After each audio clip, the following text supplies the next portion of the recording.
Tahun ke-2019, di sebuah desa kecil di Jawa Barat, sebuah warung bakso yang baru buka, mendadak menjadi yang paling ramai di sepanjang jalan raya. Awalnya semua terlihat seperti kisah sukses biasa. Namun, 3 bulan kemudian, sayuran mulai membusuk dalam semalam. Daging berubah hitam tanpa sebab, pembeli mendadak menghilang. Dan, suatu pagi, pemilik warung menemukan segenggam serabut kelapa hangus berbau kemenyan tepat di depan pintu usahanya. Mereka mengira itu hanya ulah orang iseng. Sampai satu persatu, anggota keluarga mereka meninggal secara misterius. Ayah, kakek, kakak, buyut, nenek, lalu ibu, semuanya meninggal dengan pola yang sama. Kesakitan, sekujur badan, dan teriak meraung-raung. Dan setelah dimakamkan, suara mereka masih terdengar meminta tolong dari dalam kegelapan malam. Ini adalah kisah tentang sebuah keluarga yang menjadi sasaran teror selama bertahun-tahun. Teror yang diduga berasal dari rasa iri seseorang dan meninggalkan 7 nisan dalam satu garis keturunan. Namaku Raka. Saat semua itu dimulai, usiaku baru menginjak 20 tahun. Kami tinggal di sebuah desa yang akan kusebut Desa Sukamukti. Ayah bekerja di luar kota, sedangkan ibu lebih banyak mengurus rumah. Karena merasa bosan, ibu meminta izin kepada ayah untuk membuka usaha kesil-kosilen di rumah, warung bakso, dan kebutuhan harian. Lokasinya tepat di pinggir jalan utama desa. Ayah setuju. Tak ada yang menyangka keputusan sederhana itu akan menjadi awal dari mimpi buruk keluarga kami. Bulan pertama, warung sangat ramai. Bulan kedua, pendapatan meningkat 2 kali lipat. Orang-orang dari kampung sebelah bahkan mulai datang hanya untuk makan bakso buatan ibu. Kami bahagia, terlalu bahagia, karena memasuki bulan ketiga, keanehan mulai terjadi. Sayuran segar yang baru dibeli pagi hari tiba-tiba layu sore harinya. Daging berubah bau, roti berjamur, telur membusuk setiap hari tanpa henti. Ibu awalnya menganggap itu hanya kebetulan. Sampai suatu pagi, ia menemukan sesuatu di depan warung. Serabut kelapa yang sudah dibakar, masih menyisakan bau kemenyan yang sangat menyengat. Saat itulah, firasat buruk mulai muncul. Ibu menceritakan semuanya kepada ayah. Beberapa hari kemudian ayah pulang. Malam itu ia memutuskan berjaga. Lampu rumah dimatikan, warung ditutup seperti biasa. Ayah hanya mengintip dari balik jendela. Jam 11 malam, tidak ada siapa-siapa. Jam 1 dini hari, masih sepi. Jam 2 lewat, tetap kosong. Hingga tepat sekitar pukul 3 pagi. Seseorang datang. Pria itu berjalan perlahan, lalu berhenti tepat di depan warung. Duduk, mengeluarkan sesuatu dari tas, dan mulai membakar kemenyan. Ayah langsung keluar. "Hei, ngapain kamu?" Pria itu terkejut, lalu lari tunggang langgang. Namun sebelum kabur, ayah sempat melihat wajahnya, dan wajah itu sangat dikenal. Dia adalah seorang pedagang bakso juga, masih satu wilayah dengan kami, bahkan istrinya sering berbincang dengan ibu. Malam itu untuk pertama kalinya, ayah yakin seseorang benar-benar ingin menghancurkan usaha kami. Beberapa hari setelah kejadian itu, ayah mendadak sakit. Awalnya hanya demam.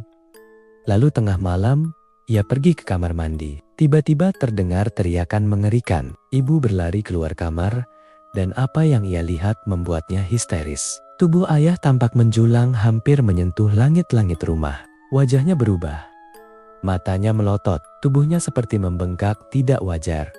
Beberapa detik kemudian, brok, ayah jatuh pingsan. Saat kami menghampiri, tubuhnya sudah kembali normal. Namun penderitaan sebenarnya baru dimulai.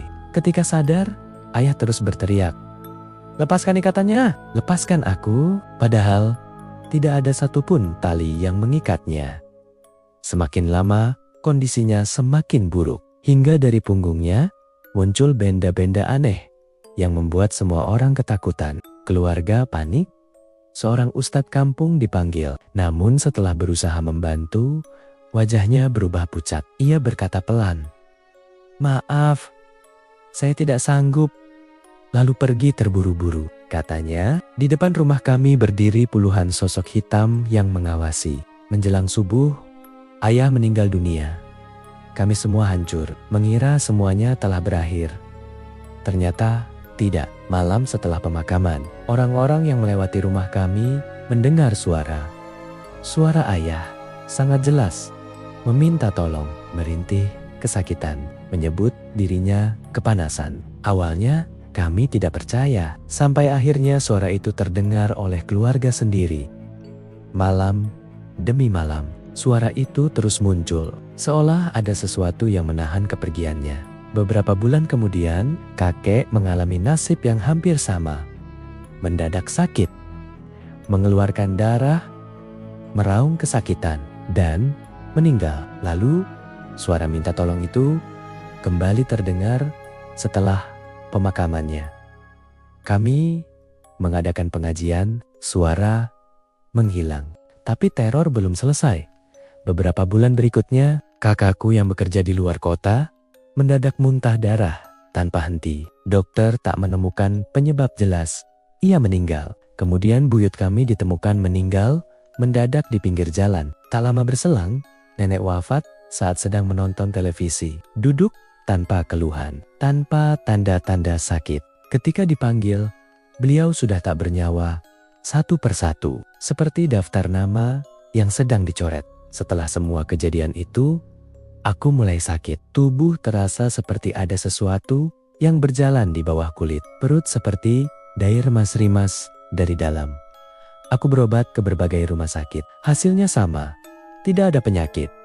Tidak ada diagnosis. Tapi rasa sakit terus ada. Sampai seorang kerabat membawaku menemui seseorang yang dianggap memahami hal-hal gaib. Begitu melihatku, wajahnya langsung berubah. Anak ini sudah dalam bahaya. Aku kemudian menjalani ruqyah. Belasan menit berlalu. Tiba-tiba seseorang yang berada di ruangan itu kerasukan dan mengaku diperintah untuk tinggal di tubuhku. Tugasnya hanya satu, membuatku tampak sakit perlahan-lahan, agar saat mati nanti, semua orang mengira aku meninggal karena penyakit biasa. Malam itu, aku selamat. Namun, aku juga mendapat kabar yang lebih mengerikan.